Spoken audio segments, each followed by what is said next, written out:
Hey everybody, I'm Angela and I'm here with my colleague Liz to give you an update on all the great things happening at StandUnited this week.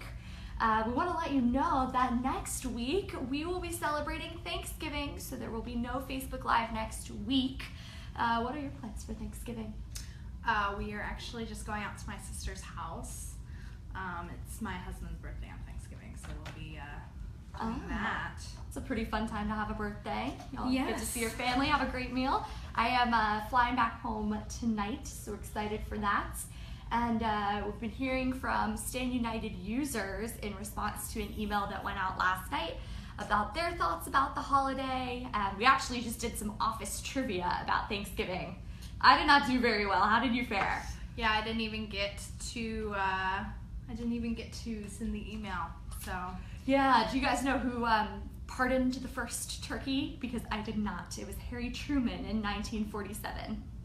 I don't know why we still pardon turkeys, other than it's just a nice tradition. It's a nice thing to do.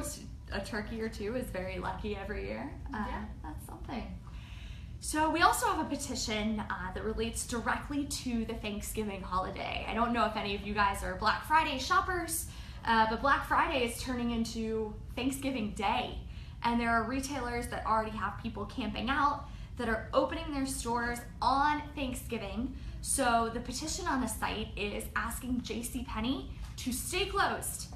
They have well over 1,000 stores throughout the country, and that's a lot of employees who they want opening their doors at 3 p.m. on Thursday on Thanksgiving. That's insane. I mean, retail stores obviously need employees, and you know, my husband works in retail, so thankfully where he works, they're closed on Thanksgiving, but you can totally see why, you know, even though someone might just be working at retail, it's nice for the stores to honor that. You know, those holidays, even if it's just one day, because retail employees work crazy hours, they work on weekends, and it seems like a great cause for sure. Exactly. So, you know, the petition has been really interesting in that the reasons for signing have been super cool. And it's a lot of things I didn't even think about. Yeah, if you get a chance to check them out, if you get a chance to take a look at the petition, you have people saying, well, why are they not respecting the holiday? This is the day that was established by Abraham Lincoln to thank God for the blessings of living in America. And I think one of those blessings is being able to have a turkey coma and just pass out after you eat dinner. I don't know if anyone else does that. That's what I do. Yeah. Some people are watching football. But anyway, it's a special day. It happens once a year. And the Christmas shopping season is really long. It lasts for a few weeks.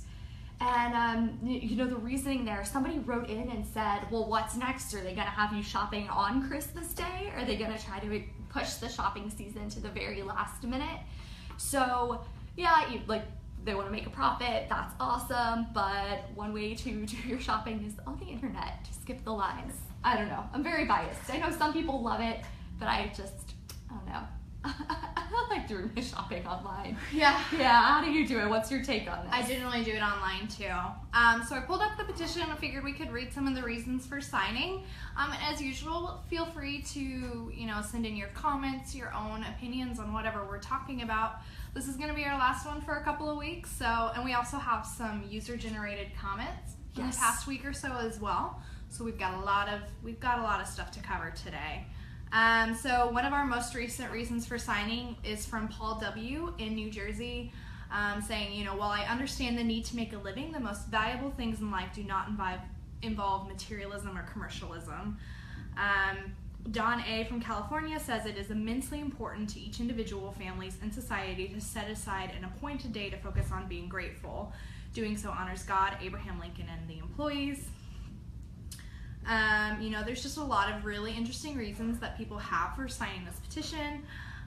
You know, Lorraine says that I will not be shopping on Thanksgiving Day. This is a holiday for all American people, not just those who do not work in the retail industry. Staying open on Thanksgiving is a reason for me to boycott Black Friday completely, and maybe even cut up her JCPenney credit card. So, you know, the ultimate way to show these retailers that you are not happy with their policies is to stop shopping there, as well as other, you vote with your dollars. There's another interesting comment. This is a new perspective. It comes from someone who works at JCPenney and has no choice. She doesn't get to spend Thanksgiving with her family. So we're hearing directly from someone who's been affected by this policy, and just all the different perspectives we're getting. We are certainly thankful for those. Yeah. We got some really interesting questions as well from the emails that we send out every Thursday. We get a great list of questions, and one of them is, what is going on with these Trump protests? Like, what is is it criminal? What is happening? Are they going to be investigated? When will they stop? So I think that would be a really interesting thing to talk about. If you're just joining us, we're here with StandUnited, giving you an update on the new petitions and even some brand new victories that we've had here on the StandUnited site. So that is a great question. It's something that, a lot of us have been talking about. Angela and I fall into the overarching generation that is part of these protests. Right. And I think personally, just coming from the age group, I think the biggest reason that these are still going on is because, millennials and younger generations, whatever that young generation is, so right now it's millennials, are generally overwhelmingly liberal. So they probably voted for Obama in either 2008 or 2012 or both. So they've never experienced losing the White House. I'm sure overarchingly they supported Hillary. There's been a lot of maps. There was one map that showed if only millennials voted, Hillary Clinton would have gotten like 500 electoral votes. Like almost every state was blue except for like Wyoming and Kentucky, which is like even super red states like that are in the Midwest were blue with only millennial votes. So I think the biggest thing is that they're not used to losing. We weren't as cognizant during the 2000 thing with Al Gore and Bush. We were in grade school or younger, and so it wasn't, we weren't paying attention as closely as we are now. So it's just hard for, I think, a lot of these people to know what it's like to lose. And I do think there is a genuine fear. I may not agree with it. I may think it's overblown, but I do think some of these people are scared because they don't comprehend. They've given into a lot of the hype, and they tend to surround themselves in echo chambers. So they're only reading the left-wing worst case scenario blogs, and they don't really actually read anything other than that. So. Right. I think it's important to note, like you kind of referenced, that these people aren't used to being on the losing side in a presidential election. If you're a Democrat and you're under the age of 30, you have never voted for a losing presidential candidate.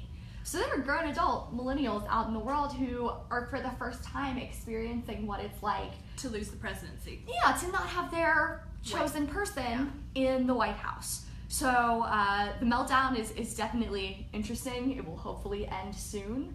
But there are plenty of millennials who maybe they supported Trump, maybe they're fine with it, maybe they didn't support Trump at all, maybe they didn't like the guy, but they do like that we have free and fair elections. They still respect the results. I think the ones who are kind of flipping out and melting down about this, they're the loudest. I wouldn't say they're the majority.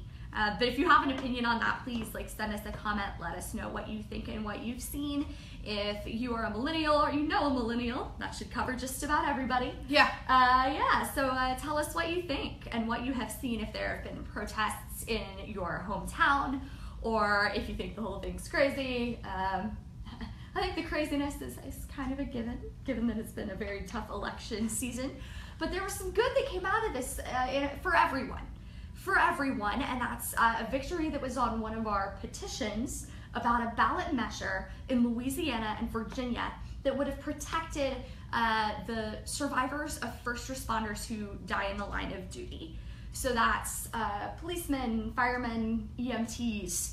If someone makes the ultimate sacrifice because it's their job and they're in a really terrible situation, that their survivors wouldn't have to pay property tax for at least a few years. That's an interesting proposal. These aren't the only states that have that measure on the books, but they're the two that just got it from the result of this election. So that was a victory. They petitioned on StandUnited, got lots of support, people saying, you know, we've got to take care of our first responders and have every reason to support their families staying in the communities where they live. So that was really cool. Do you want to talk about another victory in West Virginia? A little bit west. Yes, so we had, there's a small town out there who was petitioning. Their plan was to combine all of the school districts? Not necessarily. It was, this is Boone County, West Virginia. So it's in the southern part of the state, and it's pretty rural. There are 3 high schools in the county. And the best one, the one that's consistently ranked highest, is called Van High School. Well, the county's kind of shrinking. The school board wasn't sure if it had funding to keep all 3 high schools open, so they wanted to close Van High School. And there was a huge sort of outpouring of support for keeping the high school open. They had a petition that got over 1,000 signatures, and that's a significant part of the county's population. So you might think, oh, this is a small local issue, but it's not small when it's your school or your child's school. And we are so happy for them that they were able to use StandUnited as a platform to get this accomplished. And another interesting thing to mention that people are adopting is protests. You had alumni from this high school and parents and students and even teachers throwing on their Van High School Bulldogs t-shirts and showing up on the sidewalks, turning out in support of their high school. So it's really cool when you see the impact that a petition has on people who will not only sign and have that digital presence, but they'll go out and physically show their support. And we're glad that you had success. We're glad that StandUnited was able to help. So go Bulldogs. So we had a question. We are actually not associated with either side, Lewis. We're a completely nonpartisan open petition platform that either side can use. Our audience probably skews one way, but as a platform, we are not associated with either side. Right, we're the technology. We are not cheerleading for one side or the other. We're just providing a platform for you to do the cheerleading. So we see that. We actually, you know, I learned this the other day when the whole Confederate flag controversy went wild. We had 2 petitions on our site that competed on that issue, and one said take down a Confederate memorial, and the other one said keep the memorial up. And we don't pick sides. We let those petitions duke it out. So I don't feel like your views would be excluded. We have content guidelines, but it boils down to be nice, don't swear. We actually, going off of that, we have several petitions that people have started against the Electoral College, but we also have several in favor. So people come to our site from all sides of the aisle, or maybe they agree with one side 80% of the time but have different views on other stuff. So people come and use our site for all sorts of reasons. Yeah, if there's one thing that we learned from the 2016 election, it's that political parties, as we knew them, are declining. There are fewer people now than I think in the past 50 years. Totally. That identify with one specific party. On most of the issues. And I think that came through in the way that, the Rust Belt flipped to Republican. What had been a Democratic strongholds, Wisconsin hadn't voted Republican since like the 80s. Most of them had been at least 10 years or so. So I think, we're we're a good platform for what's hopefully coming to a post-political party society. Yes, we can hope, right? Yeah, we can dream. Great. But other great petitions that we just posted on the site. One of them is about students' rights at George Mason University. It's a great school. It's in the Northern Virginia area, so it's right down the road from us. And it's a commuter school, so most people are driving there. But the school doesn't handle parking. And if you have ever had to fight for a parking space or had to hunt for a parking space, I recently entered that world, and I know that nothing will raise your blood pressure faster. Well, anyway, George Mason not only doesn't have enough parking spots for all the students that it issues passes to, but it charges them hundreds of dollars a year and increases the fee every year as your odds of finding a spot are decreasing. And it's not the school that's doing it, it's an outside company. But we had some people who said that's not okay. We want the school to stand up for its students and really protect our rights, especially as college costs are in the limelight now. And parking isn't one you think of, like textbooks or the dining hall, but it's hundreds of dollars every year. And when you go for 4 years, it's into the thousands. Yeah, so we wish them all the best. That is brand new. All right. Lewis says thank you. You're very welcome. We love getting questions. Thank you guys so much for tuning in. Yeah. And everybody have a good holiday. I know we are looking forward to going and spending some time with our families. We'll obviously be off next week, but we will be back in 2 weeks with, I'm sure, loads of new content. Probably more stuff about Trump administration and all of that fun stuff. Yeah. Actually, I'm pretty excited. The congressman from where I'm from just got tapped to be the head of the CIA appointment, which is pretty. Us Kansans are pretty excited about that. So, actually, I'm from Georgia's 6th district, and there's a rumor that our Congressman Tom Price might be the Secretary of Health and Human Services. And that would be pretty neat. That would be very cool. So I don't know if you guys are rooting for your hometown representatives or if there's someone else you'd like to see, but let us know and check out the site. We've got tons of petitions on the topic of presidential appointments. And thank you so much for tuning in. Have an awesome Thanksgiving. We'll see you in 2 weeks. Bye.